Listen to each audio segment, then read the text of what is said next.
you? Good to see you bright and early on this Monday morning. As you know, this week marks the first 100 days of the Trump presidency, and President Trump's first 100 days have undoubtedly been the most monumental and historic of any administration in American history. President Trump has already delivered on hundreds of promises he made to the American people, and we will continue to talk about all of them throughout this week. Tomorrow, I will host a press briefing at this same time, bright and early again, to highlight the Trump administration's economic accomplishments with our Treasury Secretary, Scott Bessent. And tomorrow night, President Trump will travel to Michigan to discuss all that he has achieved on behalf of the American people. On Wednesday, the President will host an open press cabinet meeting where each cabinet member will discuss their success thus far and their plans for the future. Today, we kick off 100-day week with a focus on the President's historic effort to secure our southern border. Later this afternoon, President Trump will sign an executive order on law and order and another executive order on sanctuary cities. The first EO will strengthen and unleash America's law enforcement to pursue criminals and protect innocent citizens. The second EO is centered around protecting American communities from criminal aliens, and it will direct the Attorney General and Secretary of Homeland Security to publish a list of state and local jurisdictions that obstruct the enforcement of federal immigration laws. After these are signed, the President will have signed more than 140 executive orders already, rapidly approaching the total number signed by the Biden administration over the course of 4 years in office. Speaking of Joe Biden, it was his awful open border policies that recklessly allowed more than 10 million illegal aliens to invade the United States over the past 4 years. Innocent Americans like Laken Riley, Jocelyn Nungray, Rachel Morin, and so many others were viciously murdered at the hands of these illegal aliens as a result of Biden's dereliction of duty.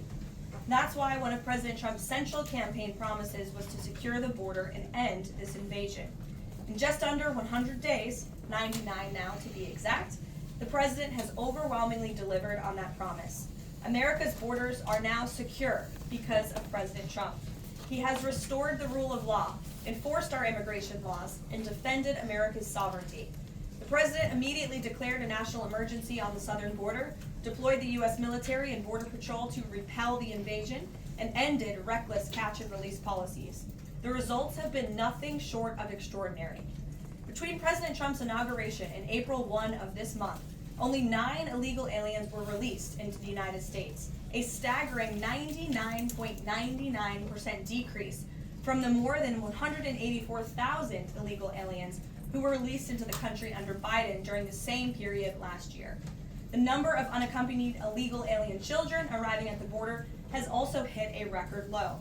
Total attempted illegal crossings at the southwest border hit a record low in February, only to fall to another new record low again last month in March. Just listen to these incredible numbers. In March 2024, under Joe Biden, Border Patrol encountered approximately 140,000 illegal aliens at the southwest border. 1 year later, in March 2025, under President Trump, Border Patrol encountered just over 7,000 illegal aliens at the southwest border. That's another 95% decrease from the prior year. The first piece of legislation President Trump signed into law was the Laken Riley Act, which requires illegal aliens arrested or charged with theft or violence to be detained. President Trump also reestablished the successful Remain in Mexico policy from his first term to ensure that aliens who arrive at our southern border and claim asylum are returned to Mexico to await their hearings instead of being allowed into our country while they wait. The President has also restarted construction of his signature advanced border wall.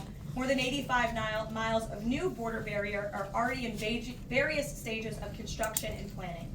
And Border Patrol, in collaboration with the Department of Defense and the great state of Texas, have deployed 75 additional miles of temporary barriers across the southern border. The Trump administration, as you know, has also ended the disastrous CBP-1 app, which Joe Biden exploited to facilitate the migration of nearly 1 million illegal aliens into the country. The Department of Homeland Security has relaunched this as the CBP Home app to provide illegal aliens in the U.S. a straightforward way to declare their intent to voluntarily depart. For years, Joe Biden's weakness in open border policies allowed vicious cartels to functionally control, through a campaign of terror, rape, and brutal force, nearly all illegal traffic across the southern border. President Trump has put a stop to this in record time. He designated these heinous cartels as foreign terrorist organizations and invoked the Alien Enemies Act to immediately apprehend, detain, and remove these massive threats who have flooded our country with deadly drugs, violent criminals, and vicious gangs. The Trump administration is working 24/7 to successfully arrest and deport these illegal criminals and foreign terrorists from our communities. We are in the beginning stages of carrying out the largest deportation campaign in American history.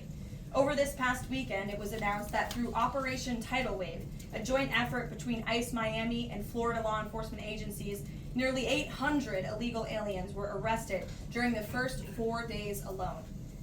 Among those arrested were a Colombian murderer, alleged MS-13 and 18th Street gang members, and a Russian with a red notice for manslaughter. And on the other side of the country, in the early Sunday morning hours, DOJ and DHS together launched a joint raid of an illegal alien underground nightclub used by Tren de Aragua in Colorado Springs, Colorado. DHS took more than 100 illegal aliens into custody, and many drugs and weapons were also seized. Operation Tidal Wave is a preview of what is to come around this country. Large-scale operations that employ our state and local enforcement partners to get criminal illegal aliens off our streets. As always, President Trump and our entire administration are grateful for the courageous law enforcement officers who are putting their lives on the line every single day to protect their fellow Americans and to keep our country safe. After 4 years of being vilified and hamstrung by the Biden administration, heroic ICE and CBP officers finally have a president who has their backs and is allowing them to do the jobs they signed up to do. There's no person who can attest to that more than our incredible border czar here at the White House, Tom Homan, who has dedicated his professional career to protecting our country and enforcing the law. I will let Tom deliver some short remarks, and then we'll open it up for questions today. Thanks for being here, Tom. Thank you. Just a few things. Look, I started in Border Patrol in 1984. I've been at this for over 40 years. I worked for 6 presidents, starting with Ronald Reagan. Every president ever worked for it took border security seriously, because you can't have national security if you don't have strong border security. We gotta know who's coming in, what's coming in, where's coming in, why it's coming in, right? Even President Obama and President Clinton took some steps to secure the border because they understood national security was important. Joe Biden was the first president in the history of this nation who came into office and unsecured a border on purpose. That's just a fact. We handed the Biden administration, after President Trump's first administration, we handed the Biden administration the most secure border in my lifetime, and he unsecured it on purpose. Now President Trump and this administration here, the success is unprecedented. We beat Trump's first administration on border success. Border numbers are historic low. Today, as I'm standing here, we are the most secure border in the history of this nation, and the numbers prove it. President Trump's policies are saving lives every day. There's been studies done that says 31% of women that make that journey through use of cartels get sexually assaulted. When President Trump has illegal immigration down 96%, when 96% less people are coming, how many women aren't being sexually assaulted by the cartels? How many children aren't dying making that journey? How many women and children aren't being sex trafficked into this nation? How many known suspected terrorists aren't making it into this country? How many pounds of fentanyl isn't getting into this country to kill young Americans? How many women and children aren't sex trafficked? Under Joe Biden, sex trafficking is up 600%. We had 4,000 aliens dying making that journey. We had 250,000 Americans dead from fentanyl that came across the open border. President Trump's policy saves lives every day. Even the border wall saves lives. People want to hate on the border wall. Every place a border barrier has been built, illegal immigration has declined, illegal drug flows declined. But you know what no one talks about? The border wall saves lives. Because the most vulnerable, the women and children, can't get over that wall, which means they're going to a place where there's not a wall. And what's waiting on them? The men and women of the United States Border Patrol who will take care of those humanitarian needs, the health needs right off the bat. We just went over the numbers. Let me talk about a few numbers that are important to me. Under Biden administration, we averaged over 11,000 many days, over 12,000, some days 15,000 illegal entrants in the United States. 15,000. You know what the number was last 24 hours? 178. 15,000 to 178. Unprecedented. On an average day in the Biden administration, known gotaways. People we knew crossed the border because they're on video, drone trapper, or sensor traffic. Crossed the country, crossed the border, weren't apprehended, weren't fingerprinted, weren't vetted. Average day under Joe Biden, more than 1,800 gotaways. Yesterday, 38. 38 too many? We'll get that to 0. But we went from 1,800 to 38. And finally, that was said earlier, under the first 100 days, it was actually January 20th to April 1st. Last year, 184,000 illegal aliens were released into the United States. Under this administration, 9. 4 of them were material witnesses in a criminal investigation. We needed them here to testify in a serious criminal trial. 4 was extreme medical condition. We couldn't return them because we were in such bad shape. And 1 was humanitarian issue. This is unprecedented success. The border secure. President Trump saving lives. President Trump has proven no one does it better than President Trump. There is no equal, it's not even close. So God bless the men and women of Border Patrol. God bless the men and women of ICE who strap a gun to their hip every day, put on a Kevlar vest to not only secure our border and protect our national security, but the ICE agents in the interior, they're removing public safety threats and national security threats every day. While you're all sleeping at 2 or 3 o'clock in the morning, there are men and women out there enforcing the law and making this country safe again. And we're going to keep doing it. It's full speed ahead. So I'll leave it at that. Awesome. Thank you, Tom, and thanks for all your great efforts. We do want to open it up to questions. If you have border-related questions for Mr. Homan, and I'm also happy to take any non-border-related questions. I'm happy to take border questions too, but Tom is here offering his time, so we encourage you to ask him questions. We'll start with our new media seat today. As always, Rogan O'Handley, former Hollywood entertainment lawyer, I didn't know that, Rogan, who got fed up with the far-left ideologies of California and now posts conservative political commentary online for his more than 7 million followers across all major platforms. He joins us today from the great state of Florida. Why don't you kick us off today, Rogan? Thank you, Caroline. In Trump's first 99 days, we've seen a coordinated assault on the rule of law by radical judges who are thwarting his agenda with an unprecedented number of national injunctions. These judges are providing more due process to violent MS-13 and Tren de Aragua illegal aliens than they did for American citizens who peacefully protested on January 6th. As Stephen Miller has highlighted, it would be utterly ridiculous to have full trials and appeals for the more than 15 million illegal aliens that came across our border under Joe Biden. Many are now calling for Trump to circumvent these radical judges and consider suspending the writ of habeas corpus solely for these illegal aliens in accordance with the terms of Article 1, Section 9 of the United States Constitution, which explicitly allows for such a measure when there is a rebellion or invasion. There's strong precedent for this action, being that it was exercised by 3 of our greatest presidents, Abraham Lincoln, Ulysses S. Grant, and Democrats' favorite president of all time, FDR. All 3 of which are not only celebrated by historians, but are immortalized on our national currency with their faces on there. Furthermore, all 3 used it against American citizens, where in this instance we would only be using it against illegal aliens. I think almost every reasonable American would agree that 15 million illegal aliens coming across our border under Joe Biden counts as an invasion, especially since many, as you highlighted, are now robbing, assaulting, raping, and killing American citizens. Historic assaults on our republic require reciprocal action from our government. Can you please let us know if and when the Trump administration is planning to suspend the writ of habeas corpus to circumvent these radical judges who are infringing on his Article 2 powers and to start shipping out illegals en masse?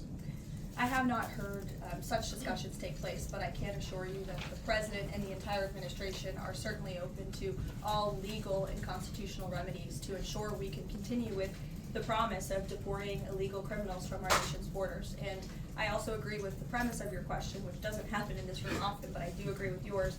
It is absurd that the previous administration was allowed to allow 15 million that we know about illegal aliens into this country with very little pushback from our judicial branch. but this president is trying to simply enforce our nation's immigration laws and is facing roadblock after roadblock. So we're compliant with court orders, but as Tom Homan has said every day, we're going to continue to forge ahead with this mass deportation campaign, and the president is open to all remedies to do that. Thanks for being here today, Rogan. Thank you. If I can also answer your question, as far as the judges, look, we just arrested a judge, Van Bondi, for impeding ICE enforcement rules. I said from day one, you don't have to support ICE's operations.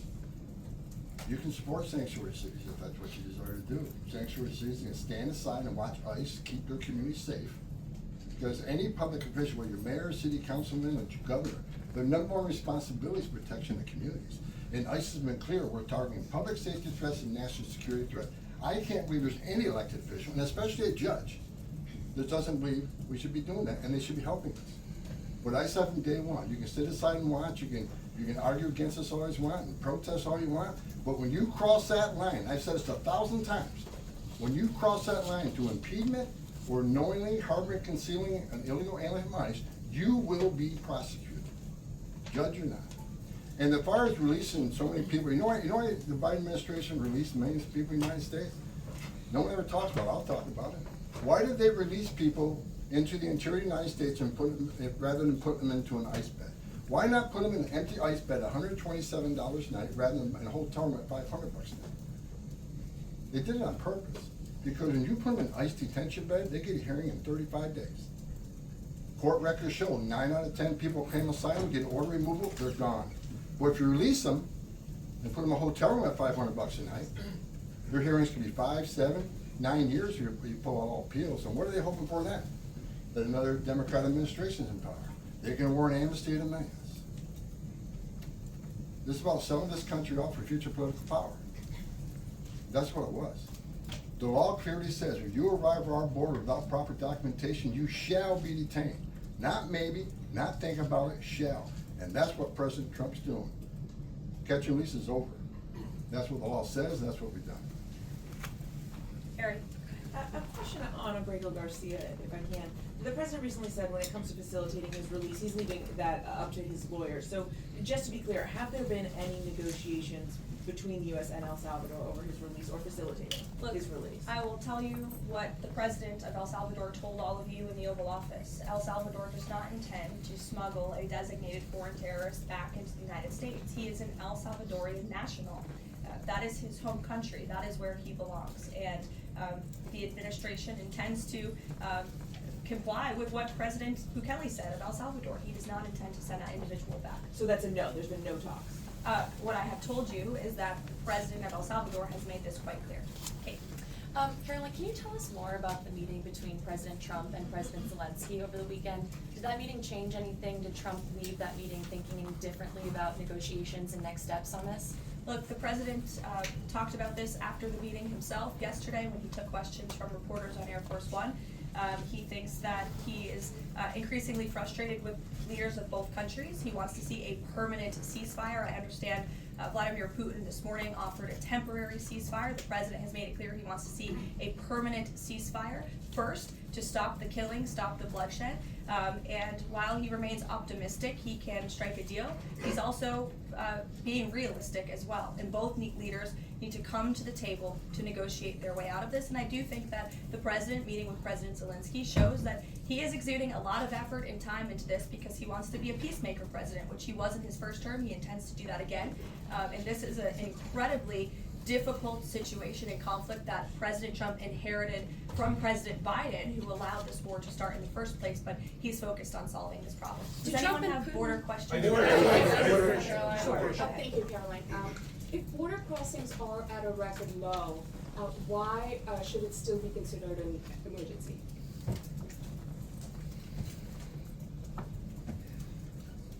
It's because of what has happened in the last administration.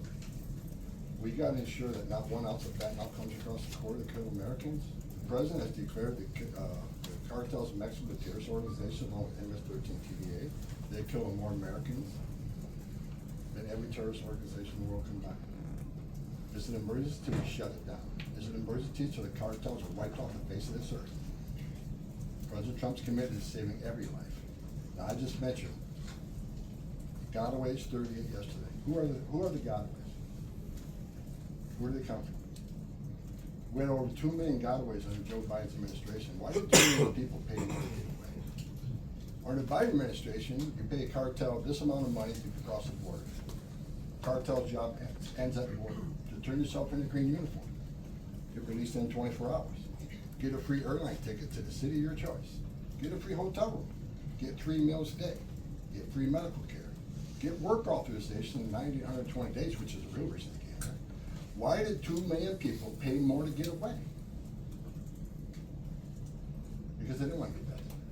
They didn't want to be fingerprinted. We've arrested over 400 people on the terrorist watch list coming across the southern border in 4 years.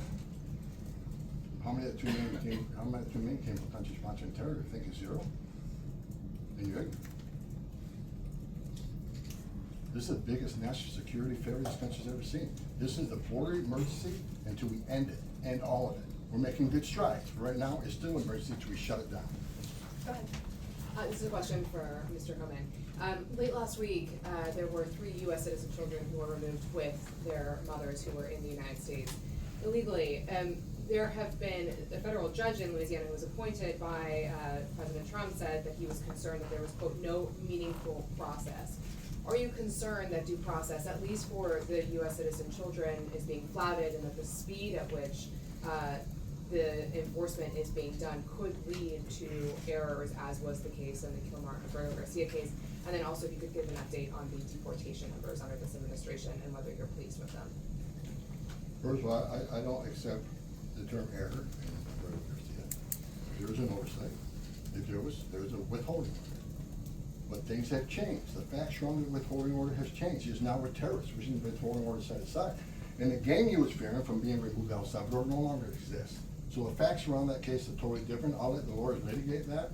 But as far as the three USC kids, I'd said from day one, if you enter this country legally, it's a crime. If you remain in this country legally and you ignore a judge's order about deporting, if you choose to have a U.S. citizen child, knowing you're in this country legally, you put yourself in that position. You put your family in that position. What we did is remove children with their mothers who requested the children depart with them. This was a parental decision. Parenting 101. The mothers made that choice. And I tell you what, if we didn't do it, the story today would be Trump administration separating families again. No, we're keeping families together. So when a parent says, I want my 2-year-old baby to go with me, we made that happen. They weren't deported, we don't deport U.S. citizens. The parents made that decision, not the United States government. But I don't hear any questions about, Laken Riley had a mother. She's never gonna see her child again. Rachel Morin, she had 5 children. Those children never gonna see their mom again. This administration is doing the right thing. Every public safety threat we arrest from this country and remove them, this country is much safer. So parents will make a decision what happens to their child. Having a U.S. citizen child does not make you immune from our laws. If that's the message we send the entire world, enter the country legally. It's a crime, don't worry about it. Get order removed by an immigration judge, don't worry about it. No one's looking for you. And have a U.S. citizen child and you're immune from our laws, you're never going to fix the border. People will keep putting themselves in harm's way. More women would die. More children would die crossing this border. We got a secure border by enforcing laws. We're not making this up. We're enforcing laws under statute enacted by Congress, and it's the right thing to do. Can you give Caroline? an update on the deportation numbers under this administration? Mr. Homan. What are you asking for? An update on the number of deportations that have occurred under this administration, whether you're pleased with that. Last number I got was 139,000 deportations. Am I happy with the number? Numbers are good. Especially if you look at the ICE numbers. The ICE arrest removals are far beyond Biden. But I read the media, ICE, the deportations are behind Biden administration. Well, why? Because they counted border removals. We don't have 10.5 million people crossing the border. We don't have border removals. So Joe Biden could have deported 5% of his encounters, and the numbers will still be higher than us on the border removals, because we have a secure border, the most secure border in the history of this nation. Compare apples to apples, ICE arrests and deportations are far more than Joe Biden. Great. Caroline? Caroline. Sure, go ahead. Mr. Homan, talking about the border wall, can you give us an update as far as how many miles are being built today? And is Mexico paying for it, as the president said they were going to? Well, first of all, I'll answer that question because I already answered it in my opening remarks. To date, since January 1st, there's been more than 85 miles of new border wall construction in various stages of that construction and planning. The president has made it clear to Congress that we want to see more funding for not just border wall construction, but also to support our ICE agents and our Border Patrol agents who are on the ground facilitating with this mass deportation effort. So he's clear that Mexico is not gonna pay for it? Is that what you're saying? Let's address that. Trump said Mexico will pay for the wall. They have in a roundabout way, have they not? Putting 10,000 military on the northern and southern border, taking the action they did remain in Mexico. They did not do that, they're doing it. Putting military on the southern border. Have moved illegal immigration to a record low. We're saving millions of dollars every day on detention, transportation, removal proceedings. We've more than made up for the cost of that wall because of the actions of Mexico. So is Mexico helping build that wall? Yeah, because we're saving so much money, millions of dollars a day, that we can afford to build that wall. So actually, yes, they're helping to build the wall. Caroline. John Thanks a lot, Caroline. Mr. Homan, a question for you. You're the border czar. Can you give an estimate as to how many individuals are in the United States illegally? That's number one. I'm sure you're very familiar with that number and estimate. And the second question is, I have a list that the White House put out of individuals, 100 ICE arrests since the beginning of the president's term, and the people are arrested for various very serious crimes. First-degree murder, convicted of rape, convicted of murder, aggravated burglary, sexual assault of a child. How many of the individuals that are in the United States illegally are people like this, really bad people? Well, first of all, how many illegal aliens I think in the United States? At least 20 million. Here's where'd you come from that number? We've been speaking about 12 million for 20 years. We know we got 10.5 that we know it came to the border. How many don't we know? I talked about known gotaways at 2 million. How many unknown gotaways we have? Like between the Big Bend sector in Texas where there's no technology. How many? 1,000 people a day could cross through there. We wouldn't know. We would know now. But, you know, so I would venture over 20 million. But your question is, last count, last I looked, there was about 700,000 illegal aliens with criminal charges walking the streets of this country. 700,000. And that's what we're looking for now. That's what we're prioritizing. Them and national security threats. We'll go to the back room. Thanks, Caroline. Yes. For Mr. Homan, I'm Taylor with Spectrum News. We have a station up in Rochester, New York. It was reported you're visiting there tomorrow. Can you talk a bit about the purpose of your trip? I know the Trump administration is suing the city over its sanctuary city policies, how the executive order Caroline alluded to ties into it, and what your message is for communities and community leaders who say, we're able to establish our own rules here, we're worried about this input from the federal level. Can you talk a bit about that? Well, same thing I talked about earlier. I don't think any elected mayor, any elected governor should want public safety threats, those illegally in the United States, public safety threats walking through the community. And what happened in Rochester, HSI agent called for emergency assistance. Officers of Rochester PD responded to a call of emergency assistance from a federal law enforcement officer. They responded, then they got disciplined. I don't think anybody can come up with one instance where an ICE agent, Border Patrol agent didn't respond to an emergency call from assistance from any law enforcement agency.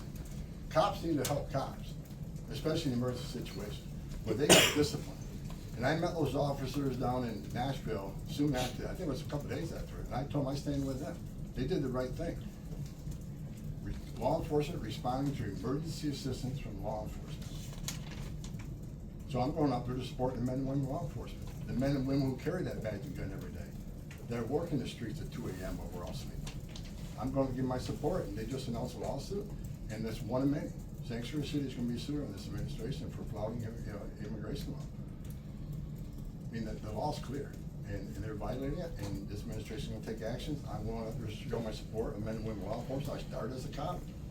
In the community, I'm showing support for them. Because the community wants your police officers to be officers too. The communities don't want public safety threats walking around their communities either. And that's what it's all about, and that's why I'm going. Caroline. Thanks, Caroline. Mr. Homan, how close are you to housing migrants at U.S. DoD facilities like Fort Bliss in Texas? Well, we're already housing at Guantanamo. Port Bliss is being ramped up, so in the very near future. I don't have a timetable because things need to be done, construction needs to be done. We'll make sure the facilities are ready to accept, we'll make sure the facilities are able to care for the people.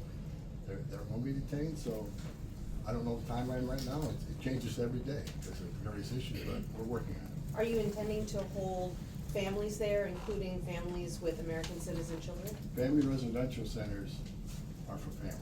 They're not jails, they're open-air campers built for families, which means they have child psychologists, they have pediatricians. And why family residential centers? Because we want to make sure that child is with a parent. Unlike the last administration who stopped DNA testing, who many investigations of children being smuggled in the country with some that wasn't related to them, claiming to be a parent. So we're gonna make sure children are with parents. We're gonna make sure that's actually a family and that child ain't being trafficked. That's the main reason. Regarding the executive order on sanctuary cities, is the administration planning to pursue any more investigations or prosecutions like was done against the judge in Wisconsin, against local officials? Well, we'd have to defer you to the Department of Justice, obviously, for specific prosecutions or cases against individuals. But as I said in my remarks, the executive order the President will sign later this afternoon does direct the Attorney General and also Kristi Noem, our great Secretary of Homeland Security, to provide a list of sanctuary cities in which local officials are not complying with this federal order and are not complying with federal immigration laws. It's quite simple. Obey the law, respect the law, and don't obstruct federal immigration officials and law enforcement officials when they are simply trying to remove public safety threats from our nation's communities. The American public don't want illegal alien criminals in their communities. They made that quite clear on November 5th, and this administration is determined to enforce our nation's immigration laws, and we're happy to provide the text of that executive order, and as I said, the President will be signing it later this afternoon. Sure. Excuse me, I want to talk about farm workers. The President said earlier this month that there could be leniency for some undocumented farm workers. I'm wondering, where do things stand with that? And I'm also wondering, does that at all undermine his message on immigration, that it's okay for some undocumented people to be in the U.S., but maybe not others? So the President was referring to our H-1B and H-1A visa programs, and there have been no final decisions on that at all. But the President, I think, what he was intended to speak about, what he was speaking about, is ensuring that we have a clean, legal immigration system that is being respected and obeyed. And the mass amount of illegal immigration that we've seen over the past 4 years in our country completely undermines our legal immigration system, those seeking citizenship, but also those coming here on a visa to legally and lawfully work. And the President wants to make sure that those programs are respected. Right. Thanks, Caroline. My question is for Tom. Tom Reagan-Reese with the Daily Caller. Over the weekend, ICE arrested 2 illegal immigrants for allegedly stealing Secretary Noem's purse over the weekend. What can you tell us about these individuals' immigration history as well as their criminal history? I don't have the criminal history, but I know the one that stole the purse is supposedly in the country legally. But, you know, pick the wrong person to steal a purse from. I mean, Secretary Noem's a strong secretary. I'm not even talking about the success of men and women of Border Patrol and ICE, but under her strong leadership, she's a game changer. So I'm happy to work with her, despite the media I've read that me and Kristi Noem have differences. Me and Kristi Noem are attached to the hip. There's no daylight between us. We're both going to push the president's agenda. She's a strong secretary, and I'm glad she's in here. And I'm glad, but again, the illegal alien, pick the wrong person, steal a person. Decision. Mary Margaret, go ahead. Thank you, Caroline. I have 2 questions, one for Mr. Homan, one for you on the White House Correspondents' Dinner. I'd like to start with you though, Tom Homan. This list has a very high number of sexual assaults on a child. Can you comment on that and why there's so many crimes against children committed by illegals in this country? I don't know why. It's sick. It's the worst crime in the world when you sexually assault a child, like the most innocent of us all. That's why I made a statement that one time I was going to go to Boston, bring hell with me, and the media went crazy. Tom Homan said, "I'm going to Boston, bring hell with me." I was going to bring hell to illegal aliens that rape children. There's not more heinous crime, and as you can see, the amount of child rapists we've arrested under this administration, that could have been arrested under the Biden administration. They were out there, they had their final orders, they were out there, but they didn't go look for them. they're too busy releasing millions of illegal aliens in this country. And the numbers prove it. The removal numbers of criminals was the lowest. ICE had the lowest number of removals in the history of ICE under Joe. At the same time, you had historic illegal immigration on the border. ICE had the lowest numbers in the history of the agency. That shows the difference between the two administrations. We're looking for every one of them. People want to know, okay, when am I going to retire for the third time? I'll retire when every public safety threat, national security threat, child rape is eradicated from this country. That's when I'll rest. Thank you so much. And then Caroline, really quick. Alex Thompson said at the White House Correspondents' Dinner, and I'm going to read his quote, "President Biden's decline and its cover-up by the people around him is a reminder that every White House, regardless of the party, is capable of deception. We, myself included, miss a lot of this story, and some people trust us less because of it." Can you comment on those remarks and whether you agree with that assessment? I do agree with that assessment from Alex Thompson, who I understand won an award for writing a story months and perhaps years after the American people already knew that story to be true. Millions of Americans watched our mentally incompetent president struggle with his day-to-day duties of this office. We watched our country be ran into the ground as a result, and nobody in the media wanted to write about that, talk about it. There were many reporters, I will say, right-leaning reporters who did talk about that, who didn't get awards, didn't get coverage. In fact, they were lambasted for their coverage. And I remember being on President Trump's campaign, talking about Joe Biden's clear mental incompetence and being accused by people in this room of manufacturing deep fake videos, trying to persuade the public into not believing what they saw with their own eyes for many years. And I think it's about time the legacy media finally admits that was one of the greatest cover-ups and scandals that ever took place in American history, and certainly it did contribute to the decline in the trust that Americans have for the legacy media here, which, by the way, is why we've made many changes to this briefing room in this White House. It's long overdue. Peter, go ahead. Thank you. A few things. You guys arrested a Milwaukee County Circuit judge for allegedly helping illegal immigrants get away. As you guys look at other judges, would you ever arrest somebody higher up on the judicial food chain, like a federal judge or even a Supreme Court justice? Well, that's a hypothetical question. Again, I defer you to the Department of Justice for individuals that they are looking at or individual cases. But let's be clear about what this judge did. She obstructed federal law enforcement who were looking for an illegal alien in her courthouse. She showed that illegal alien the door to evade law enforcement officials. That is a clear-cut case of obstruction. You don't have to be a lawyer to understand that. And so anyone who is breaking the law or obstructing federal law enforcement officials from doing their jobs is putting themselves at risk of being prosecuted, absolutely. You guys have at least 18 written trade proposals. We still don't know who they are from or what they contain. What is the holdup with that? There's no holdup. We're working around the clock. The trade team is working all day. I was on the phone late last night with Secretary Lutnick. I was on the phone this weekend as well with Secretary Bessent. I mean, the entire team is working 24/7 to get these trade deals done. And I think you'll be hearing more about them this week. I don't want to get ahead of the trade team or the president in announcing potential deals, but certainly I can assure the American public that this administration is full speed ahead in cutting good and fair trade deals on behalf of the American worker. And one more. After the president's Truth Social post, the Browns finally took Shadur Sanders. Does the president think he deserves credit for Sanders getting picked? And does he think going to the Browns is better than being undrafted? Hey, all I will say is the president put out a statement, and a few rounds later he was drafted. So I think the facts speak for themselves on that one, Peter. We'll go to the back row in the middle, to the blonde. Yes, hello. President Trump has said that Secretary Hegseth will get it together. Does he think that Hegseth doesn't have it together right now? Look, the president has made his position on Secretary Hegseth quite clear. He absolutely has confidence in the Secretary's ability to lead the Pentagon. It's why he nominated him for this position. It's why the Senate voted to confirm him in this position.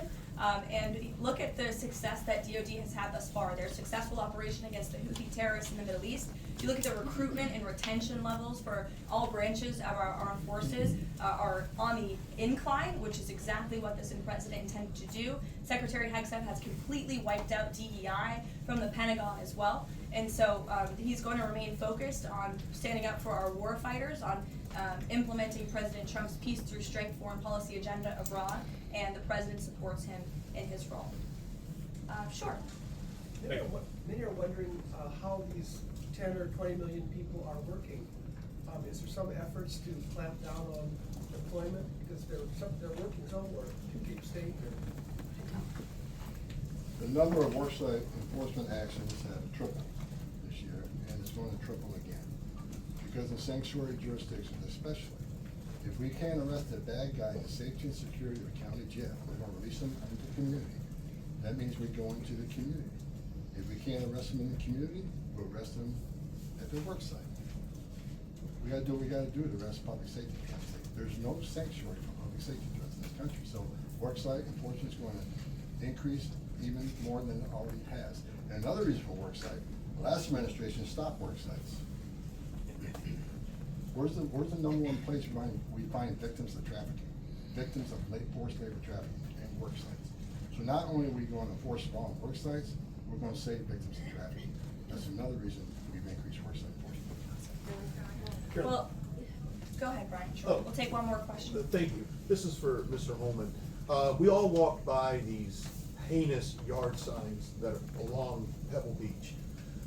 What is some of the feedback that your ICE agents are getting in the field from the community as they remove these individuals from their families, their neighborhood, their schools, or all the places in their community? What's been the reaction that your ICE agents have gotten from the people who live amongst these individuals?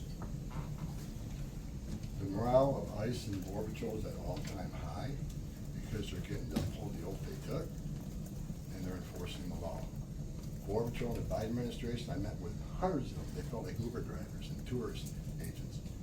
These men and women join the ranks of ICE and Border Patrol to enforce the law, make the community safer, and protect national security. I hear it all the time. There's a lot of people in this country who don't like me. I don't care.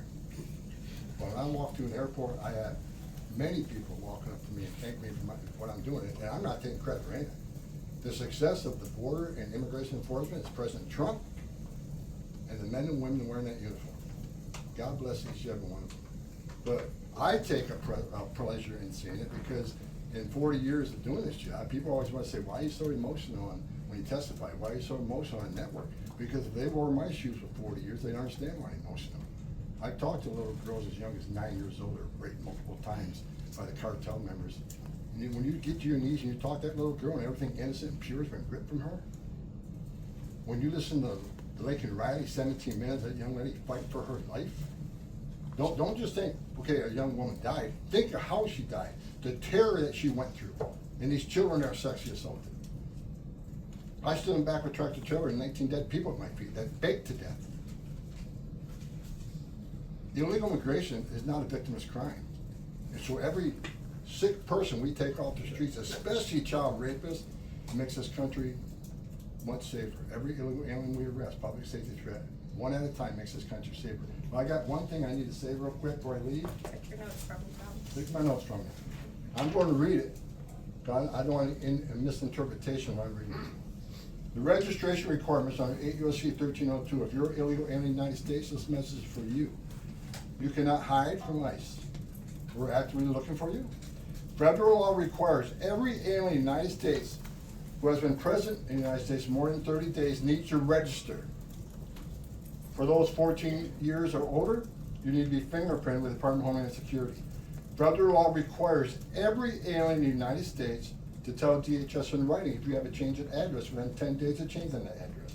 Failing to register with DHS and failure to tell DHS about your new address are criminal offenses, and they're going to be treated as such. Starting today. Make no mistake, if you're in the country illegally and you fail to do what the law requires, we will prosecute you, you will go to jail, then we'll deport you. Second law, penalties for failure to depart, 8 U.S.C. 1253. If you're an alien inside the United States or has a final order, this message is for you.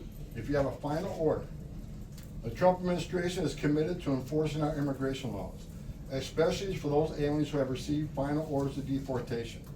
There are currently around 1.4 million illegal aliens who have been ordered removed, but remain here in violation of the law. We will aggressively prosecute, consistent with long-standing law, those aliens for failing or refusing to depart, or who takes other related actions aimed at hindering their removal. You cannot open the door, you cannot answer the questions, you cannot open your car door, you're considered to be evading law enforcement. If you fail to leave the United States after receiving a removal order, we can and will issue monetary fines up to $998 a day. Evading your arrest, knowing you have a final order or removal, is a criminal offense. We will prosecute, then we'll deport you. Get your affairs in order. If you're in the country illegally, work with ICE, go to CBP 1 Homan, and leave on your own. Because we have to find it, deport you, and prosecute you. You'll have a bar placed under you, and you won't come back to this country. You won't be able to come back on a visitor's visa, a tourist visa. If you have a U.S. citizen child, can't petition for you. If you're in this country, get your affairs in order and work with us, and get yourself removed from this country. That's what law requires, and we're going to enforce that law. Thank you so much, Tom. You can get back to work now. Look, he's already leaving. He's got a lot to do, a lot of illegal immigrants to deport. But thanks everyone for joining us bright and early this morning. As I said at the top, we will do this again tomorrow to talk about the economy, which is another promise made and kept by the President. And I'll be joined by the Secretary of Treasury, Scott Bessent, 8:30 tomorrow morning. Today, the President is welcoming the Super Bowl champions, Philadelphia Eagles. If you have any Philly fans, that will be at 4 o'clock, and then the President will sign those executive orders I spoke of and a few others at 5 p.m. So we'll see you all later. Have a great day. Thanks, Caroline.